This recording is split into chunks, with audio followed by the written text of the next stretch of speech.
Welcome to our channel. Today we how to activate your Wishpond account. Easy tutorial step by step clearly. To activate your Wishpond account, begin by visiting the official Wishpond website. Look for the sign up button on the home page. Click on the sign up button to start the registration process. Fill in the required information on the registration form. This typically includes your name, email address, and a password. Make sure to choose a strong password for added security. After filling in your details, click the Get Started button. You will receive a confirmation email shortly after signing up. Open your email inbox and locate the email from Wishpond. If you don't see it, check your spam or junk folder. Once you find the email, click on the confirmation link provided. This link will direct you back to the Wishpond website. Log in using the email address and password you just set. After logging in, your account will be activated and ready to use. Explore the dashboard to familiarize yourself with the features.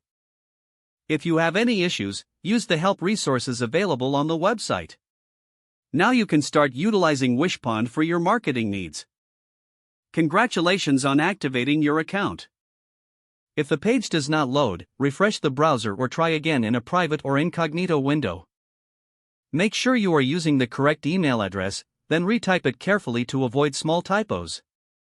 If your password is not accepted, use the reset option and create a new strong password you can remember.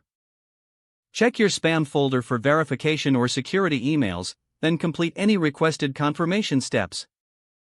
Enable two-factor authentication if available to improve account security and reduce unauthorized access risk. After signing in, review your profile details so your contact information and settings are accurate and current. If you see an error message, note it down and try again after restart. Log out when you finish, especially on shared devices, to keep your account and payment information secure. If the page does not load, refresh the browser or try again in a private or incognito window. Make sure you are using the correct email address, then retype it carefully to avoid small typos. Don't forget to like this video and subscribe to our channel for more step-by-step tech guides.